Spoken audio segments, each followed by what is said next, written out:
Why is this outputting 14 now? Outputting 15.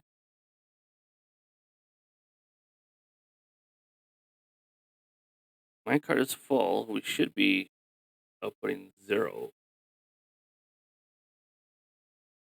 Oh, we got that there.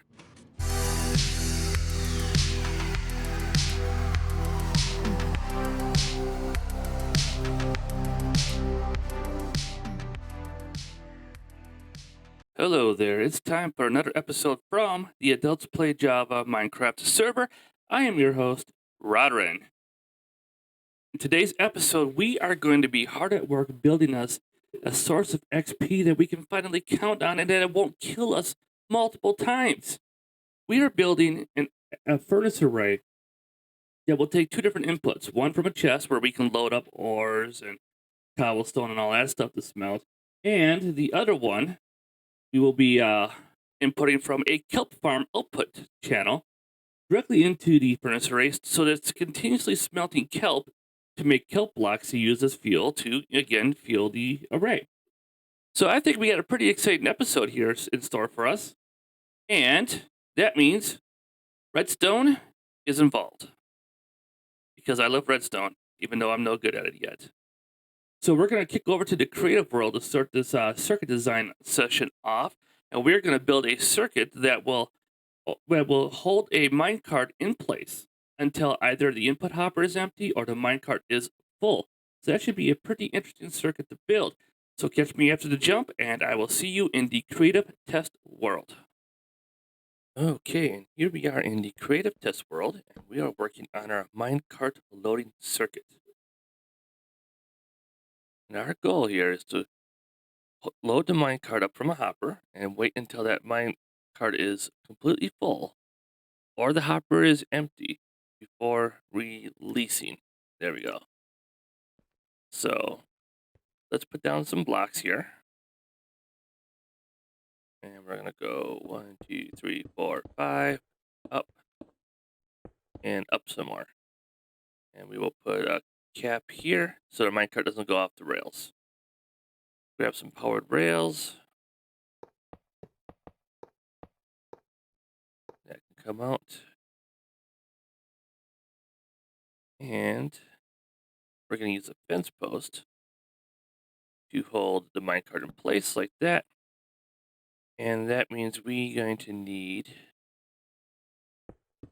a sticky piston to retract it to release the minecart.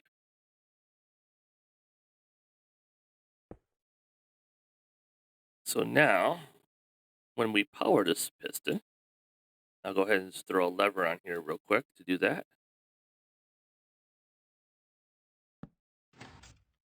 Gonna grab that fence post and it's gonna pull it back. And then when the piston gets powered again, it's going to extend it back in and it's gonna hold that minecart.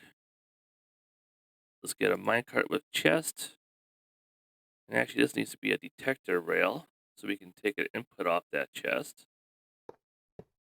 And then we need to put it, there we go.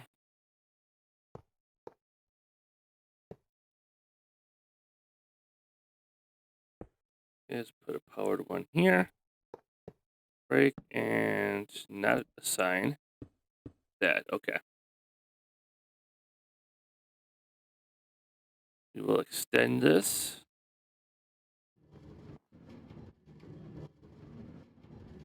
Okay, so that's in the wrong spot. There we go. And I'm also no longer breaking my lever when I retract. Perfect. We will set this here and we'll nudge them to get them moving.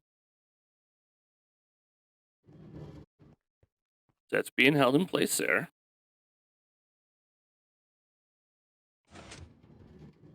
That's flowing back and forth and being captured again. Perfect.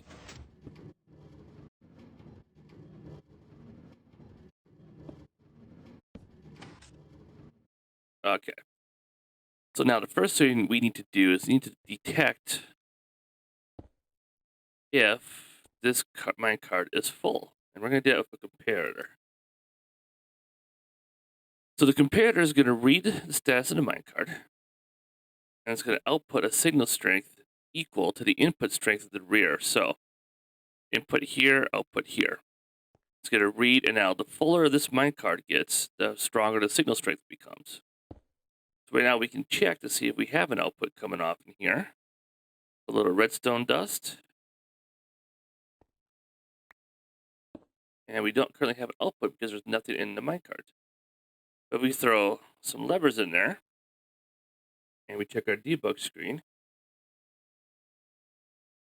We have a power level of 1 coming out of the hopper. Okay, so now we need to extend the piston if and only if the signal strength is less than 15. Okay, so anything from 0 to 14, the piston should be extended. So the next thing we're going to do is we need to measure that signal strength and see if it's 15.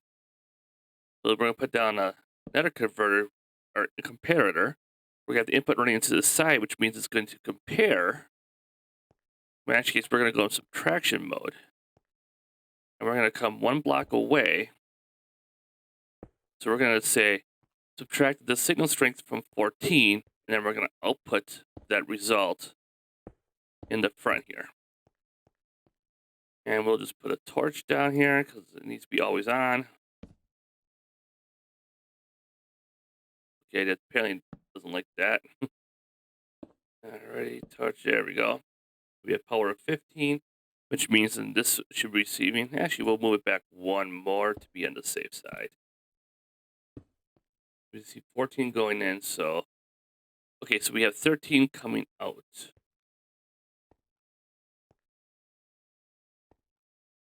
So if we move the torch 1 closer to kind of save space, yep, we have 14 coming out. So now, if we fill this minecart with chest all the way up,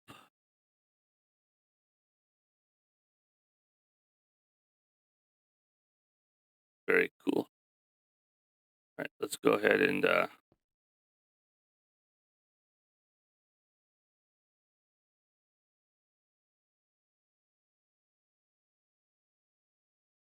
fill this all the way up. Okay, so now we are outputting a signal strength of 0, which is perfect because once that is full, we want to depower this piston. So if we come up to here,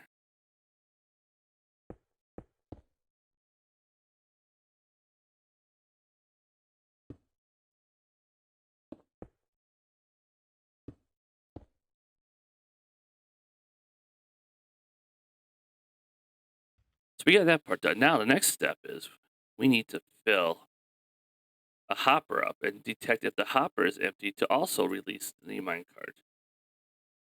We're going to put a hopper on top of that rail. All right, so now we have a hopper.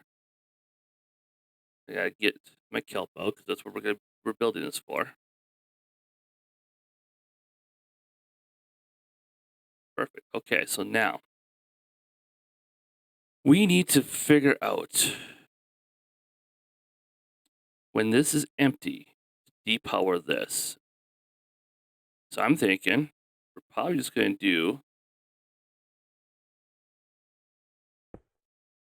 comparator here. We got to get the signal strength, right? When that's outputting 0, basically we just want to turn this off here. All right, so that's full, and it's holding the hopper open. Good. All right, we got to reconstruct this section here. So now that's getting power from there, though, unfortunately. So what if we just go here? No, don't like that. Okay. What if we did an output off the... No, you can't do outputs off the side of comparators. Okay, so let's get this another think here. Or do we just not worry about the case where the hopper is empty? The hopper only takes 5 stacks of items to fill up.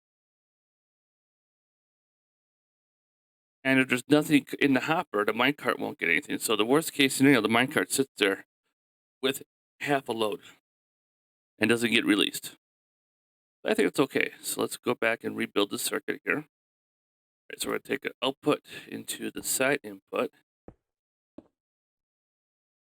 we're going to put a torch and some redstone dust down here. We're going to tell it to subtract out. And we're just going to elevate our redstone signal.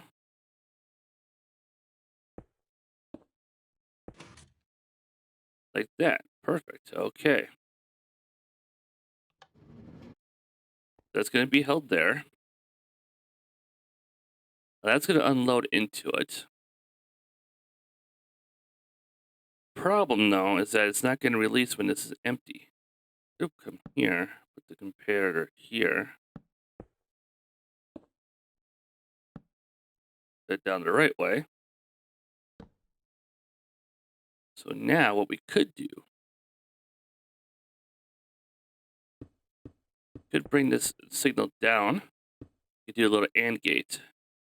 So that it has to be both items in here, and this has to be less than full, and this has to be more than empty. And that'll trigger the AND gate. Because right now we're holding this perfectly, because this isn't full yet, and this isn't empty yet. And this power is degrading. So we could build an AND gate. Now, for reference over here, the AND gate is simply this little doohickey here. So we run inputs into torches, run redstone into both torches, and that produces an output if and only if both inputs are set. So now, all right, so the hopper appears to be empty. That is true. Okay. So we have input 1 here. We'll turn this off so it's not so annoyingly loud. Okay. So we have input 1 coming off here. Okay, that's going to be okay. So here, we're going to put in our AND gate.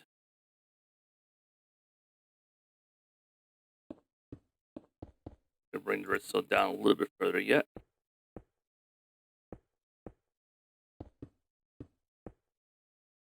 And then we're going to put here and here.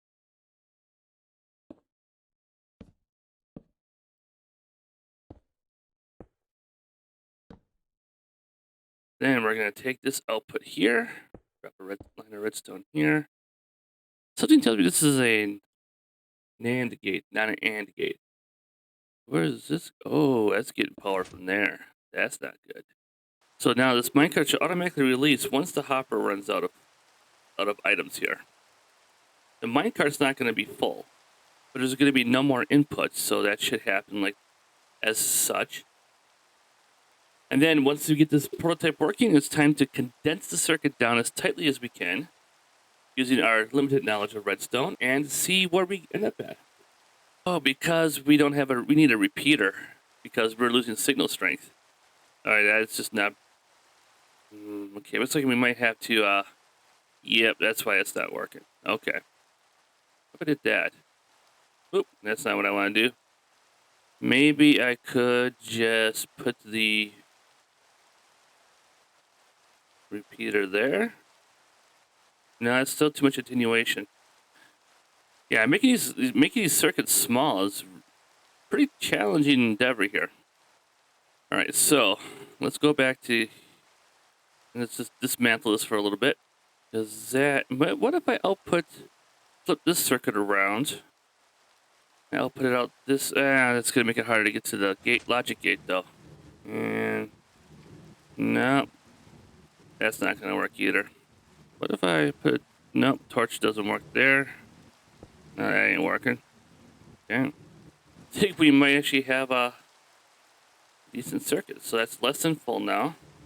Minecart releases and rolls down the rails to deliver the goods to the furnace array. Let's just turn that off there for a second. Now, the one problem that would happen here is what if there's nothing in the hopper, but the minecart isn't full? Well, in that case, it's just simply not going to release. So what we could do is we could try to throw an override switch in here somewhere. I think we'll save that for a future episode. So let's take a quick look at this circuit one more time. We have a detector rail with the minecart with chest is going to sit on. Take a comparator output into the side input of another comparator that's in subtraction mode that is comparing that signal strength to a redstone torch on the rear input. So if it outputs anything, that means the minecart is less than full. Once the output turns off, the piston retracts, releasing the minecart. Well, that just about does it for this episode. We are out of time. Unfortunately, it took us a little too long to build that circuit, and I blame my very limited redstone knowledge on that one. So we're going to push back the actual build of the furnace room, of the furnace farm, back until next episode, which will be out probably a week from this one. Given that it's the holiday season, I probably won't have a whole lot of recording time. So if you enjoyed this episode, please go ahead and hit that subscribe button for more content like this. I'm also going to be working on a new series called the M Files, which I use experimentation to kind of learn more about various Minecraft mechanics. So go ahead and hit that subscribe button, ring that little bell to get notified when new videos are available. And if you enjoyed this episode, please give it a thumbs up so I know that you liked it, and then I should continue on making more episodes like this one. Don't forget, I also stream every Sunday and Tuesday on Twitch. The link will be in the description down below. Be sure to swing by and check out what we got going on stream. We've been working on Villager Island on the AdultCraft server, which basically involves a villager breeder, a villager trading hall, and an iron farm, and probably some crop farms, just to make crop production a bit easier. That's what we're doing in the live stream. I may or may not incorporate clips from the streams into my future episodes. So if you want to make sure to catch all the fun that happens on stream, follow the link down below to my Twitch channel. Hit the heart icon to get notified when the next time I go live. And I hope you all have a fantastic day.